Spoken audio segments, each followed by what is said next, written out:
لئن شکرتم لازیدنکم، اگر تم میرا شکریہ ادا کرو گے ہم تمہیں اور دیں گے، ولئن کفرتم، اور اگر تم میری ناشکری کرو گے، ان عذابی لشدید، تو میرا عذاب بڑا دردناک ہے۔ شکر ادا کیا کرو میرے بھائی۔ اور اگر آپ کو کبھی لگے کہ آپ بہت پریشان ہیں، روزی روٹی کے بڑے لالے ہیں، تو کبھی جاؤ کسی کینسر ہاسپٹل میں چلے جانا، کسی کینسر ہاسپٹل میں جا کے دیکھو لوگ کیسا تڑپ تڑپ کے مرتے ہیں وہاں۔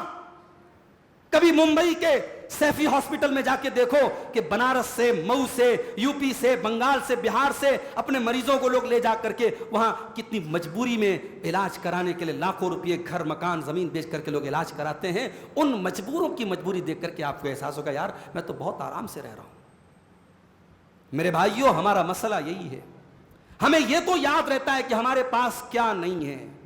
ہمارے پاس 2 ویلر ہے، ہمارا سپنا ہوتا ہے یار 4 ویلر کیوں نہیں آ جاتی۔ جس انسان کے پاس پیر ہی نہیں ہے، جو معذور ہے دونوں پیر سے، کبھی اس کو جا کے دیکھو میرے بھائی، تیرے پیر سلامت ہیں، تو اپنی 2 ویلر پر افسوس کر رہا ہے کہ میرے پاس 4 ویلر کیوں نہیں۔ شکر کرنا سیکھو میرے بھائی۔ اور اسی لیے اللہ کے نبی نے شکر کرنے کا فارمولہ ہم کو کیا بتایا؟ اللہ کے نبی نے فرمایا انظروا الی من هو اسفل منکم، ہمیشہ اپنے سے اوپر کے لوگوں کو مت دیکھا کرو۔ مجھے کرنول کے لوگوں نے بتایا، یہاں کے لوگوں نے کہ یہاں شادیوں میں لڑکیوں کو سونا، بھاری بھرکم سونا دینے کا بڑا رواج ہے۔ غریب آدمی کو بھی 4 تولے 5 تولے 3 تولے سونا تو آرام سے دینا پڑتا ہے۔ کہاں سے دے گا بھائی؟ 70,000 68,000 70,000 تولہ سونے کا ریٹ چل رہا ہے، 3 تولے مطلب 2 لاکھ روپے چاہیے۔ غریب آدمی روز کنواں کھود رہا ہے، روز پانی پی رہا ہے، کہاں سے 3 لاکھ روپیہ لائے گا؟ تو صاحب اب مکان بیچ کر کے، قرضے لے کر کے، بینکوں سے لون لے کر کے لوگ شادیاں کر رہے ہیں۔ میرے بھائیوں، اللہ کے نبی نے فارمولہ ہمیں بتایا، اپنے سے اوپر کے لوگوں کو مت دیکھو۔ سوسائٹی میں یہ مزاج مت بناؤ کہ اس نے اپنی بیٹی کو 5 تولے سونے دیے تو ہم بھی دیں گے، یہ مزاج مت بناؤ میرے بھائیوں، یہ مزاج آپ کے سماج کو برباد کر ڈالے گا۔ اپنی ماں بہنوں سے کہنا چاہتا ہوں، اگر آپ کی بہن کا شوہر پیسے والا ہے اور اس نے آپ کی بہن کو اگر اس نے 5,000 کا سوٹ لا کے دیا ہے تو اپنے شوہر کا دل مت جلاؤ کہ میری بہن کا شوہر تو اس سے محبت کرتا ہے۔ ارے تجھے کیا پتا تیرا شوہر کتنی محنت سے پیسے کما کے لاتا ہے۔ وہ تیرے شوق کو پورا کرنے کے لیے اگر کسی سے قرضہ لے کر 5,000 کا سوٹ تجھے دلا بھی دے تو کل کئی مہینے اسے ایڈجسٹ کرنے میں اور اسے مینج کرنے میں گزر جائیں گے۔ میری بہنوں، زندگی میں شکر نام کی بھی کوئی چیز ہے۔ اپنے شوہر کے اوپر ترس کھاؤ اور اپنے حالات پہ ترس کھاؤ۔ کبھی اپنے سے نیچے کے لوگوں کو بھی دیکھو، ان غریبوں کے بارے میں سوچو جن کی 3-3 4-4 بیٹیاں ہیں، جو مجبور ہیں، ان کی شادی ان کے دماغوں پر ٹینشن کی طرح سوار ہے۔ تیرا شوہر اگر تجھے 2,000 کا سوٹ لا کے دے رہا ہے تو شکوا کر رہی ہے مجھے 5,000 والا کیوں نہیں مل رہا ہے، اور میری بہن کو اور میری جو ہے بھابھی کو اور میری نند کو اور میری دیورانی کو میری جیٹھانی کو یہ مل گیا مجھے کیوں نہیں ملا۔ ان جال سے باہر نکالو میرے بھائیو اپنے آپ کو۔ اللہ کے نبی فرماتے ہیں اپنے سے نیچے والوں کو دیکھو، اپنے سے اوپر والوں کو مت دیکھو۔ جب نیچے کے لوگوں کو دیکھو گے تو اللہ کا شکر ادا کرو گے۔ تو شکر کرنا بہت ضروری ہے میرے پیارے ساتھی۔ حضرت سلیمان کا واقعہ میں نے بیان کیا تھا 19ویں پارے کی تفسیر میں۔ سلیمان علیہ السلام اتنے بڑے پیغمبر، پرندوں کی بولی جانتے ہیں، چیوٹی، وہ جب چلتے ہیں چیوٹی اپنے لشکر اپنے ساتھیوں سے کہتی ہے چیوٹی کہ سلیمان کا لشکر کہیں تم کو روت نہ دے، جلدی سے اپنے بل میں چلی جاؤ۔ تو سلیمان علیہ السلام یہ منظر دیکھ کر کے ایسا نہیں کہ ان کے دل میں تکبر کا احساس ہوتا ہے، وہ اللہ سے دعا کرتے ہیں رب اوزینی ان اشکر نعمتک التی انعمت علی، اے اللہ یہ تو تیرا کرم ہے، تیرا انعام ہے، تو نے مجھے ان چھوٹے چھوٹے کیڑے مکوڑوں کی بھی بولی تو نے سننے کی صلاحیت دی ہے، ان کی بولی سمجھنے کی تو نے صلاحیت دی ہے۔ اے اللہ مجھے مرتے دم تک اسی حال میں قائم رکھ کہ میں تیری نعمتوں کا شکر ادا کرتا رہوں۔ 8ویں چیز میرے بھائیوں، شکر کا اپوزٹ ہوتا ہے صبر۔ جب آپ کو اللہ تعالیٰ کوئی نعمت دیتا ہے تو شکر کا امتحان ہوتا ہے، اور جب اللہ کوئی نعمت لے لیتا ہے تو صبر کا امتحان ہوتا ہے۔ اللہ نہ کرے کسی عورت کا بچہ مر جائے، بعض عورتیں جب بچہ مر جائے تو کیا بولتی ہیں؟ ظاہر ہے جب بچے کا انتقال ہوتا ہے سب سے زیادہ غم تو ماں کو ہی ہوگا نا۔ تو میں نے بعض اوقات دیکھا کہ بعض مائیں بڑے جذبات میں کیا کہتی ہیں، اللہ کو میرا ہی بیٹا لینا تھا، اللہ کو میرا ہی بیٹا لینا تھا، میری ہی گود اجارنی تھی، ایسا جملہ عورتیں بول دیتی ہیں۔ خبردار، صبر یہ ہے کہ آپ اپنی مصیبتوں پر انا للہ و انا الیہ راجعون پڑھیں۔ صبر یہ ہے کہ آپ کا بیٹا چلا گیا تو آپ یہ کہہ کر کے سر تسلیم خم کر دیں، اے اللہ بیٹا تو نے دیا تھا اور لینے والا بھی تو ہے، اللہ میں تیرے فیصلے پر راضی ہوں، میں تیرے فیصلے پر خوش ہوں، اے اللہ۔ صبر اس کو کہتے ہیں میرے بھائی۔ ہمارے نبی نے ہم کو شکر کرنا بھی سکھایا اور صبر کرنا بھی سکھایا۔ جب اللہ کے نبی نے مکہ فتح کیا، 8 سال کے بعد آپ مکہ میں داخل ہو رہے ہیں اور آپ کے ساتھ 10,000 صحابہ کرام کی فوج ہے۔ آپ چاہتے ایک ایک سے بدلہ لے سکتے تھے، آپ چاہتے تو سینہ تان کے چل سکتے تھے، مگر حدیث کے الفاظ کیا ہیں؟ اللہ کے پیارے نبی سینہ تان کے نہیں، سینہ جھکا کے چل رہے ہیں اور نظریں آپ کی جھکی ہوئی ہیں اور آپ کی آنکھوں سے آنسو بہ رہے ہیں اور آپ قرآن کی آیتیں پڑھتے ہوئے مکہ میں داخل ہو رہے ہیں۔ اذا جاء نصر اللہ والفتح ورأیت الناس يدخلون فی دین اللہ افواجا، اے میرے نبی جب اللہ کی مدد آ جائے، جب اللہ کی طرف سے فتح آ جائے اور لوگ اللہ کے دین میں داخل ہونے لگے، فسبح بحمد ربک واستغفرہ انہ کان توابا، تو اے نبی اپنے رب کی تسبیح بیان کرنا اور اپنے رب سے مغفرت طلب کرنا، وہ بہت توبہ قبول کرنے والا ہے۔ یہ آیتیں پڑھتے ہوئے اللہ کے نبی مکہ میں داخل ہوئے تھے۔ یہ شکر کا موقع تھا تو میرے نبی نے شکر ادا کیا تھا، اور جب صبر کا موقع آیا میرے نبی کو اللہ نے جتنے بیٹے دیے سب بیٹے بچپن میں انتقال کر گئے۔ میرے نبی کو قاسم پیدا ہوئے بچپن میں انتقال کر گئے، عبداللہ پیدا ہوئے بچپن میں انتقال کر گئے، پھر ایک بیٹا پیدا ہوا حضرت ماریا کے پیٹ سے۔ اللہ کے نبی نے بڑے شوق سے بچے کا نام ابراہیم رکھا، بڑے خوشی سے صحابہ کو بتایا کہ میں نے اپنے بیٹے کا نام اپنے باپ ابراہیم کے نام پہ ابراہیم رکھا ہے۔ عرب کے دستور کے مطابق اللہ کے نبی نے بیٹے کو کچھ دنوں کے بعد دیہات میں بھیج دیا تاکہ دیہات کے ماحول میں وہ تندرست ہو جائے اور دیہات میں رہ کر کے اس کی صحت اچھی ہو جائے۔ بچہ 1.5 سال کا ہو جاتا ہے اور دیہات میں رہتا ہے، نبی کے پاس خبر آتی ہے بچہ بیمار ہو گیا ہے۔ اللہ کے نبی کچھ صحابہ کو لے کے پہنچتے ہیں، اپنے بیمار بچے کو اللہ کے نبی اپنی گود میں لیتے ہیں۔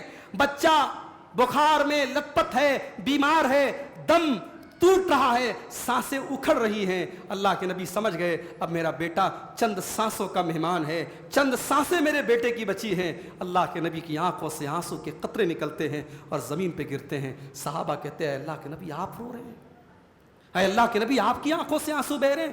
اللہ کے نبی کہتے ہیں ہاں، یہ آنسو اس لیے بہ رہے ہیں کہ یہ رحمت کے آنسو ہے، یہ ایک باپ کے آنسو ہیں جو اپنے بیٹے کے لیے نکل رہے ہیں۔ تھوڑی دیر کے بعد جب ابراہیم کا انتقال ہو جاتا ہے، جب اللہ کے نبی کا بیٹا آپ کی آنکھوں کے سامنے چلا جاتا ہے، اللہ کے نبی روتے ہوئے کہتے ہیں ان العین تدمع والقلب یحزن ولا نقول الا ما یرضى ربنا، اے میرے بچے ابراہیم تیرے باپ کا دل غمگین ہے، تیرے باپ کی آنکھوں سے آنسو بہ رہے ہیں، مگر تیرا باپ اپنی زبان سے کوئی ایسی بات نہیں نکالے گا جس سے اللہ ناراض ہو جائے۔ اے میرے بچے تیری موت پر تیرا باپ صبر کرتا ہے۔ صبر اس کو کہتے ہیں میرے بھائی۔ مصیبتوں میں پریشانیوں میں اپنے جذبات کو کنٹرول رکھنا، اپنے آپ کو شریعت کی حد میں رکھنا، اسی کا نام صبر ہے۔ اور اللہ قرآن میں ہمیں سمجھاتا ہے، ہمیں تعلیم دیتا ہے وَاسْتَعِينُوا بِالصَّبْرِ وَالصَّلَاةِ، میرے بندو مصیبتوں میں صبر کا دامن تھامے رکھو۔ صبر جو ہے آپ کو ایک خوشحال زندگی عطا کرتا ہے میرے بھائی۔ اور یہ بھی یاد رکھو، مومن کا عقیدہ یہ بھی ہونا چاہیے، ہمارا بچہ بیمار ہوا، ہم پریشان ہوئے، ڈاکٹر کے پاس گئے، سیرپ لا کے دیا، انجیکشن لا کے دیا، ٹیبلٹ لا کے دیا، ہمیں لگا یار 1000 روپے خرچ ہو گئے۔ یہ 1000 روپے خرچ ہوئے نا، اس کا بھی ثواب ملے گا ہمیں۔ آپ گاڑی سے جا رہے ہیں، ایکسیڈنٹ ہو گیا، چوٹ لگ گئی، پیر میں چوٹ لگ گئی، پیٹھ میں چوٹ لگ گئی، کمر میں چوٹ لگ گئی، آپ کو لگا میرے اوپر یہ مصیبت کیوں آئی؟ اللہ کے نبی فرماتے ہیں ما یصیب المسلم من نصب ولا وصب ولا ہم ولا حزن، مسلمان کو جو بھی چوٹ لگتی ہے، جو بھی تکلیف ہوتی ہے، جو بھی غم لاحق ہوتا ہے، جو بھی پریشانی آتی ہے، الا کفر اللہ بہا خطایاہ، اللہ اس کے گناہوں کو مٹانے کا ذریعہ بناتا ہے۔ اتنی مصیبت آئی اتنی ہمارے اکاؤنٹ کے گناہ کم ہو گئے، ہمارے قیامت کے دن اتنے گناہ پر ہم سے حساب کتاب کم ہوگا۔ میرے بھائی اگر دنیا کی چند مصیبتوں کے بدلے اگر ہمارے گناہ معاف ہو رہے ہیں تو یہ کوئی گھاٹے کا سودا نہیں ہے۔ صبر سے کام لو، آپ کی مصیبتیں اور پریشانیاں بھی آپ کے گناہوں کا کفارہ بنے گی انشاءاللہ۔ تو یہ 8ویں چیز ہے کہ ہم صبر سے کام لیں۔ 9ویں چیز توکل، اللہ کے اوپر بھروسہ۔ اور بھروسہ کیسا کرنا میں نے کئی بار اپنی تفسیر کے دروس میں کہا ہے، اللہ کے اوپر جب ہم بھروسے کی بات کرتے ہیں اس کا مطلب یہ نہیں ہوتا کہ ہم ہاتھ پیر توڑ کے بیٹھ جائیں کہ اللہ دے گا. اللہ کے اوپر بھروسہ کرنے کا مطلب یہ ہے کہ مریم پریگننسی کی حالت میں ہے, ڈیلیوری ہوئی ہے, بچہ پیدا ہوا ہے, کمزوری کی حالت میں ہے, جس حالت میں عورتوں کو ڈرائی فروٹس کھلائے جاتے ہیں, طاقت کی چیزیں کھلائی جاتی ہیں, اللہ مریم سے کہتا ہے وَهُزِّي إِلَيْكِ بِجِذْعِ النَّخْلَةِ تُسَاقِطْ عَلَيْكِ رُطَبًا جَنِيًّا, اے مریم اس پیڑ کو تو پکڑ کے ہلا تو تیرے اوپر تازہ تازہ کھجوریں گریں گی. اللہ یہ فرشتے سے بھی تو یہ کام کروا سکتا تھا, کوئی فرشتہ آ کے پیڑ کو ہلا دیتا اور کھجور گر جاتی, مگر نہیں, اللہ نے سبق دیا کہ ہم تب دیتے ہیں جب تم حرکت کرتے ہو. توکل کرو میرے بھائیو, اپنی محنت کر کے اپنا بیسٹ دینے کے بعد, اپنی بیسٹ پرفارمنس کے بعد رزلٹ کیا ہوگا اللہ کے اوپر چھوڑ دو. اس کا نام توکل ہے میرے بھائیو. اور اللہ قرآن میں کہتا ہے وَمَن يَتَوَكَّلْ عَلَى اللَّهِ فَهُوَ حَسْبُهُ, جو اللہ کے اوپر بھروسہ کرتا ہے اللہ اس کے لیے کافی ہو جاتا ہے. بات لمبی ہو رہی ہے, توکل کی ایک مثال میں دے دیتا ہوں آپ کو. اللہ کے نبی ہجرت کا سفر کر رہے ہیں, غار ثور میں اللہ کے نبی, اور جو ہمارے بھائی حج کرنے عمرہ کرنے گئے ہیں موقع ملے تو جا کے دیکھو غار ثور کی پوزیشن, اس کا لوکیشن کیا ہے. غار ثور میں اللہ کے نبی 3 دن تک تھے اپنے دوست کے ساتھ, ابو بکر صدیق کے ساتھ. غار ثور میں اللہ کے نبی پہنچے ہوئے ہیں, تلاش کرنے والے غار ثور کے قریب پہنچ گئے. سب کو پتا ہے کہ اللہ کے نبی کو زندہ یا مردہ پکڑ کے لانے پر 100 اونٹوں کا انعام ہے. دشمن تلاش کرتے کرتے بالکل غار ثور کے قریب پہنچ چکا ہے. حضرت ابو بکر صدیق ڈر جاتے ہیں اور کہتے ہیں لو نظر احدہم تحت قدمیہ لابصرنا, اے اللہ کے نبی اگر انہوں نے ذرا سا نیچے دیکھا تو ہم تو پکڑ دیے جائیں گے, ہم تو گرفتار ہو جائیں گے. اللہ کے نبی بڑے آرام سے جواب دیتے ہیں لا تحزن ان اللہ معنا, اے ابو بکر ڈرو نہیں, ہم اکیلے نہیں ہیں, ہم 2 نہیں, ہمارے ساتھ تیسری بھی ذات اللہ کی ہے. اے ابو بکر ڈرو نہیں, اللہ ہمارے ساتھ ہے. یہ ہے بھروسہ. جب زندگی میں کرٹیکل سے کرٹیکل سچویشن ہو, نازک سے نازک حالات ہوں, جب حالات بالکل آپ کے خلاف ہوں, تب بھی اللہ کی ذات پر یہ یقین رکھو میرے بھائیوں کہ اللہ ہمیں برباد نہیں کرے گا, اللہ ہماری حفاظت کرے گا. اس کا نام توکل ہے. اس کے بعد 10ویں چیز میرے بھائیوں, قناعت.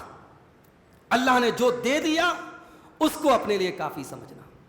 اس لیے کہ آپ کی ساری وشز پوری ہو جائیں یہ تو پاسبل ہی نہیں ہے. اگر آپ کو اڈانی اور امبانی بنا دیا جائے تب بھی آپ سوچیں گے یار کچھ اور مل جائے.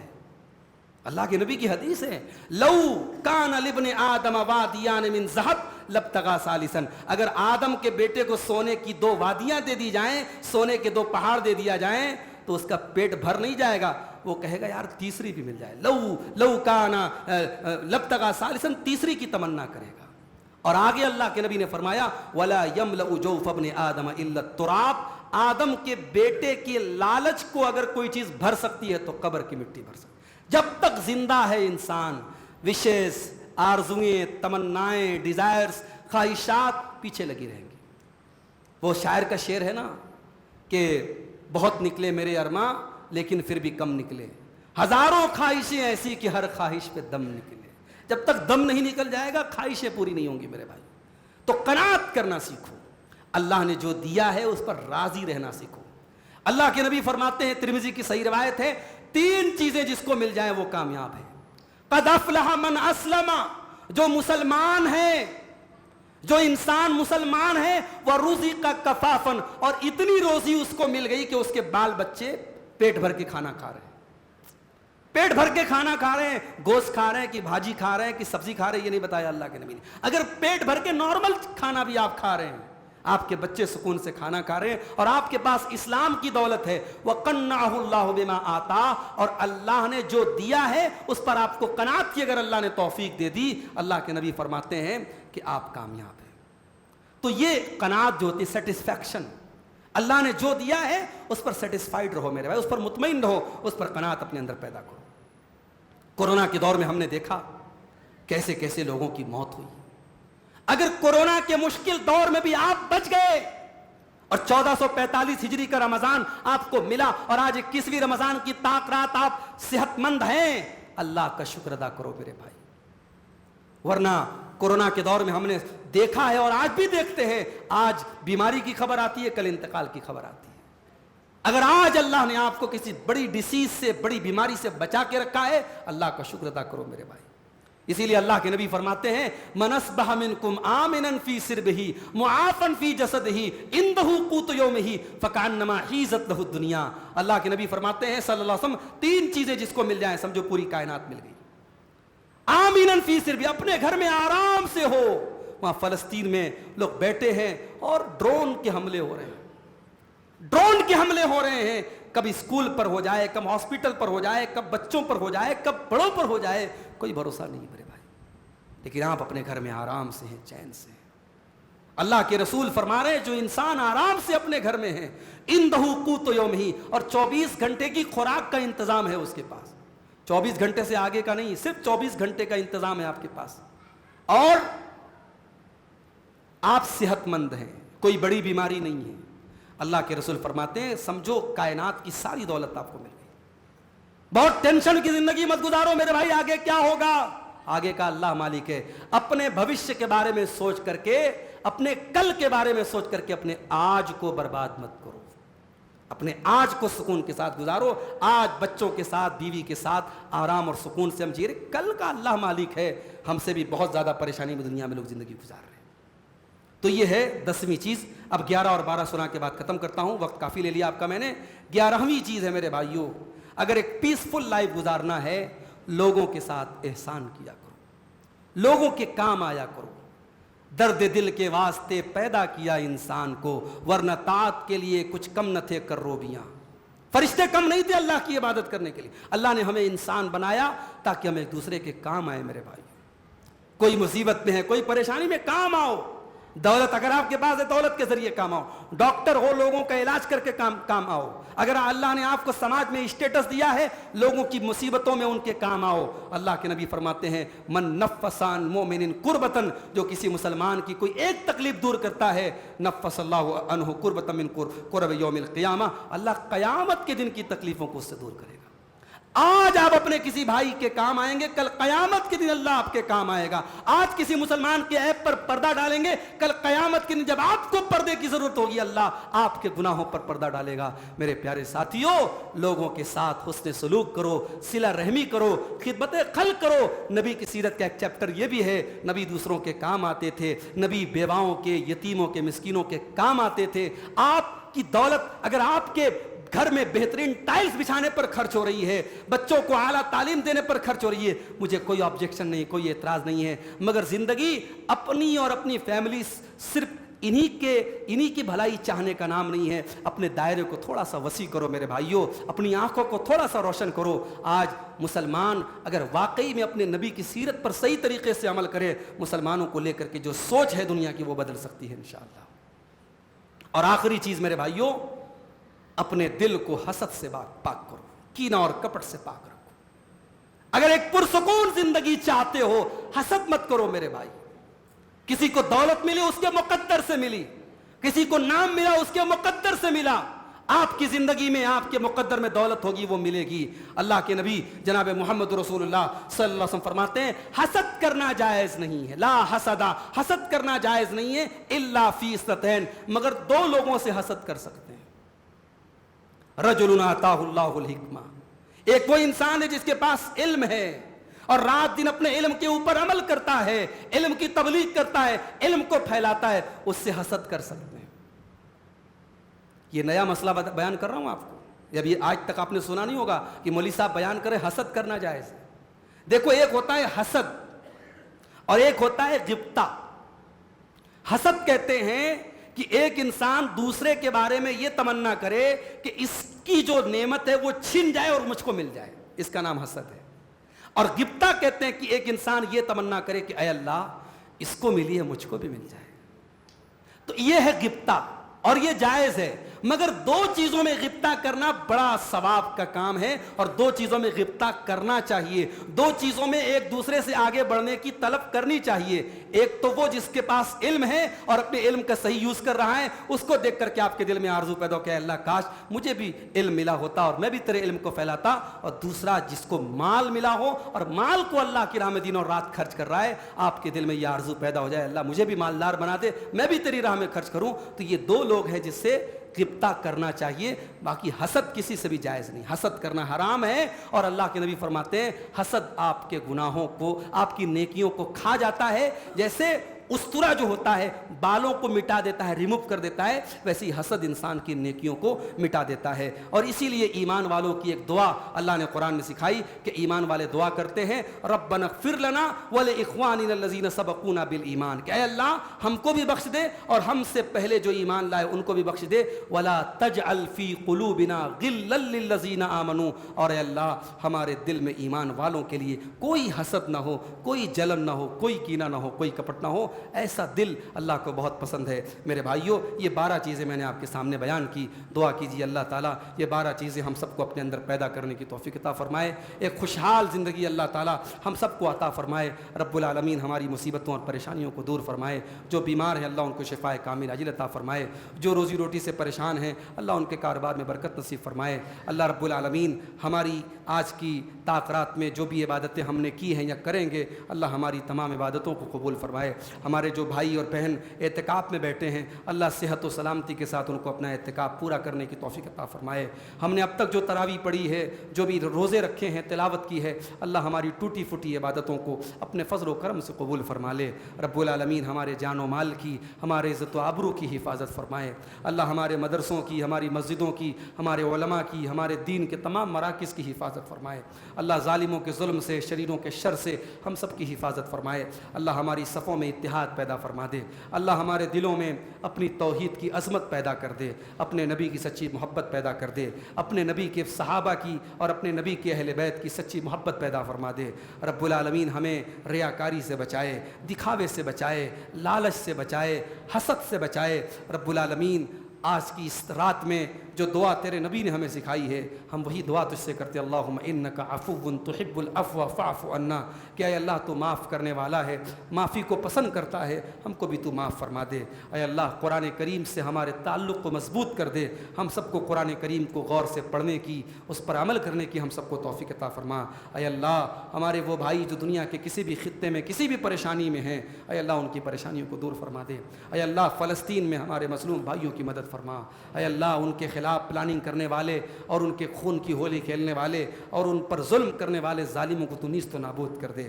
اے اللہ ہمارے ان بھائیوں کی دست غیب سے مدد فرما، اے اللہ وہ مجبور ہیں تو ان کا تعاون فرما، وہ بیمار ہیں ان کو شفا عطا فرما، وہ بھوکے ہیں ان کے کھانے کا انتظام فرما، وہ پیاسے ہیں ان کے پانی کا انتظام فرما، اے اللہ اس ماہ مبارک میں جس طریقے سے ہم عبادتوں کو سکون کے ساتھ ادا کر رہے ہیں ہمارے فلسطین کے بھائیوں کو بھی عبادتوں کو سکون سے ادا کرنے کی توفیق عطا فرما، اور جن لوگوں کی سازشوں سے وہ آج ان پریشانیوں میں پڑے ہیں اے اللہ ان مکاروں اور ان فریبیوں اور ان سازشیوں کی تمام سازشوں کو ناکام کر دے، اے اللہ حرمین کی حفاظت فرما، اے اللہ زندگی میں ہم سب کو کم از کم ایک بار اپنے پاک گھر کی زیارت کی توفیق نصیب فرما، اپنے نبی کے شہر کی زیارت کی توفیق نصیب فرما، رب العالمین ہمیں جو بھائی ہمیں سے حج اور عمرہ کا ارادہ رکھتے ہیں اے اللہ ان کو اس کی توفیق دے دے، اتنی مالی طاقت دے دے، جسمانی طاقت دے دے کہ وہ یہ فریضہ بھی انجام دے سکیں، جن کے والدین اے اللہ باحیات ہیں ان کو اپنے والدین کی خدمت کرنے کی توفیق عطا فرما، جن کے والدین ایمان اور توحید پر دنیا سے گئے ہیں اے اللہ ان کی مغفرت فرما دے،